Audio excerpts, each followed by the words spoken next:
Series problem. If the length of a wire conductor is doubled by stretching it while keeping the potential difference constant, by what factor will the drift speed of electrons change? ఈ ప్రాబ్లంలో మనకు ఒక conductor ఇవ్వడం జరిగింది. ఆ conductor కనుక stretch చేస్తే, అంటే మీరు అటు ఎండ్ ఇటు ఎండ్ పట్టుకొని సాగదీస్తే దాని లెంత్ డబుల్ అయింది, ఇంతకుముందున్న లెంత్ కన్నా డబుల్ అయింది. అప్పుడు దానిలో ప్రవహించే ఎలక్ట్రాన్స్ యొక్క డ్రిఫ్ట్ స్పీడ్లో ఉన్న చేంజ్ ఎంత అని అడుగుతున్నారు. మన మోటో ఏంటి అంటే, మన దగ్గర ఒక కండక్టర్ ఉంది, దానికి length L1, cross sectional area A1.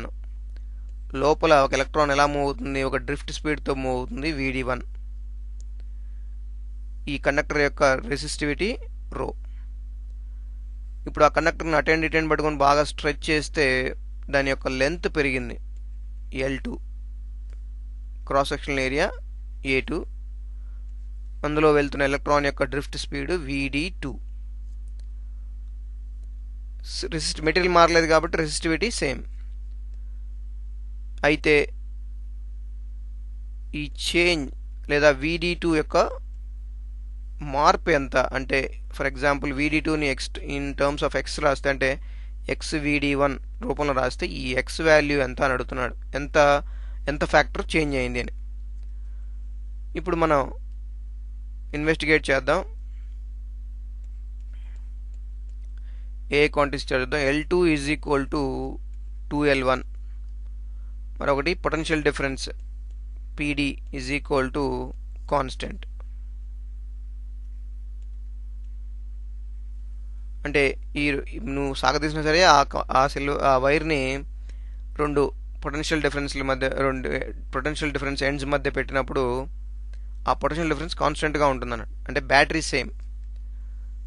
ఇప్పుడు రిజాల్వ్ చేద్దాము. మనందరికీ తెలుసు, కరెంట్, ఒక కండక్టర్లో పోతున్న current I is equal to NEAVD.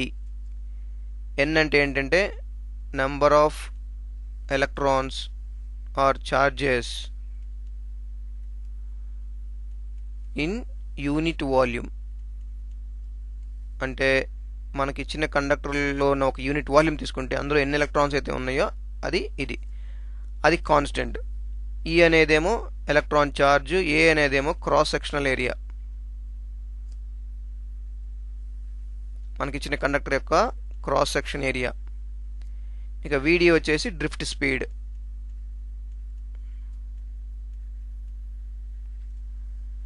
ఇది మనందరికీ తెలిసిన ఫార్ములా.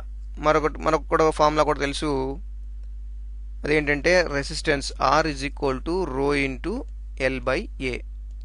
రో అంటే రెసిస్టివిటీ, L అంటే length of the conductor, A అంటే cross section area of the conductor. మనకు ఇంకొక ఫార్ములా తెలుసు, V is equal to IR. Ohm's law ప్రకారం ఇది వస్తుంది, V is equal to IR. V అంటే potential difference, I current, R resistance. ఇప్పుడు నేను V ఈజ్ ఈక్వల్ టు పై ఉన్న రెండు ఫార్ములాస్ వాడుకుంటున్నాను, NEAVD ఇంటూ R అంటే రో ఇంటూ L/A. ఏ క్యాన్సిల్ అవుతాయి. ఇప్పుడు నాకు మిగిలిన క్వాంటిటీస్ ఏంటంటే NE రో VD ఇంటూ L.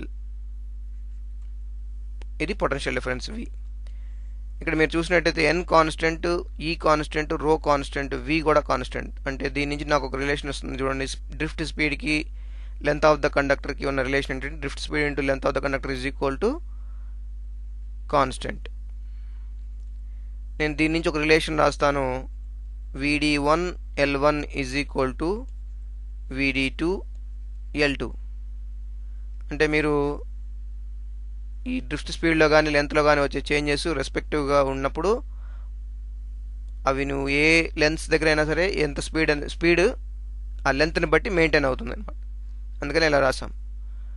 ఇప్పుడు మనకి VD1 into L1 is equal to VD2 into L2ని 2L1 రాస్తున్నాను. L1 క్యాన్సిల్ అవుతుంది.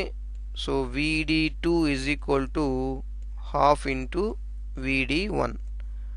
అంటే నువ్వు లెంత్ ఆఫ్ ద కండక్టర్ పెంచడం వలన డ్రిఫ్ట్ స్పీడు హాఫ్ అవుతుంది. చూడండి, హాఫ్ ఈజ్ ద ఫ్యాక్టర్. అంటే length of the conductor double చేయడం వలన, అంటే L2 is equal to 2L1 అవటం వలన నీ డ్రిఫ్ట్ స్పీడ్ ఏమవుతుంది, పాత స్పీడ్ కన్నా హాఫ్ అవుతుంది.